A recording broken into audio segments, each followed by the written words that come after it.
तो केंद्र और राज्य का संबंध जो है, अगर हम लोग संघीय व्यवस्था देखते हैं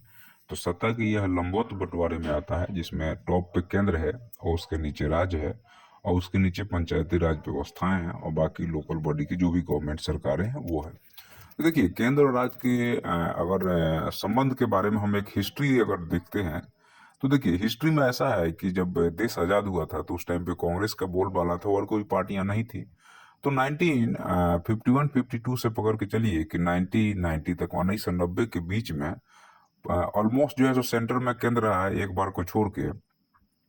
और स्टेट में केरल राज्य को छोड़ दिया जाए तो मोस्टली जो है सो कांग्रेस का सत्ता था। 1990 के बाद में क्षेत्रीय दल का जब उभरना शुरू होता है या क्षेत्रीय दल का जब प्रभाव बढ़ता है तो कांग्रेस को सत्ता के साथ में गठबंधन करना पड़ता है। तो यहाँ पे एक दलीय शासन में कोई दिक्कत नहीं है, लेकिन मान लीजिए सेंटर में, केंद्र में कोई और गवर्नमेंट है और स्टेट में कोई दूसरे पार्टी की गवर्नमेंट है, तो जनरली यहाँ पे राष्ट्रपति शासन लगने का डर होता है, जिसके लिए सुप्रीम कोर्ट ने कई बार अपने निर्णयों में राज्यपाल की शक्तियों को रोका और इस संबंध को और अच्छा बनाने की कोशिश की गई।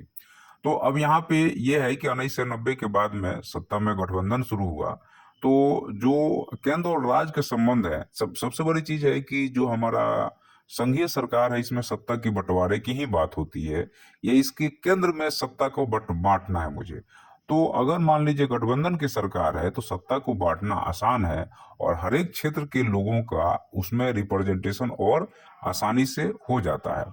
अब इसमें एक बात ये आती है कि केंद्र और राज्य में राज्यों का जो गठन हुआ था वो उसके लिए 3 रिपोर्ट है और 3 बार उसमें कमेटियां बनी, और लास्ट की जो कमेटी थी वो, उसमें पहले 2 कमेटी में तो ये कह दिया गया कि भाषा के आधार पर हम कोई राज्य ही नहीं बनाएंगे। लेकिन जब उन्होंने देखा कि भाई, जब आंध्र प्रदेश के जो आपको श्रीरामुलु जी थे जिनका डेथ हो गया, उन्होंने डेथ हंगर स्ट्राइक किया, 56 दिन के बाद उनका मौत हो गया।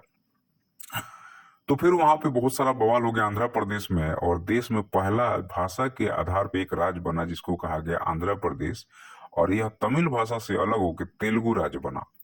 और उसके बाद में फिर जो है सो दूसरे दूसरे राज्य बनते गए, और एक तरह से एक ये अच्छा निर्णय माना जाएगा। यह हालांकि लोग डरते थे इससे कि इसे देश का विभाजन होगा,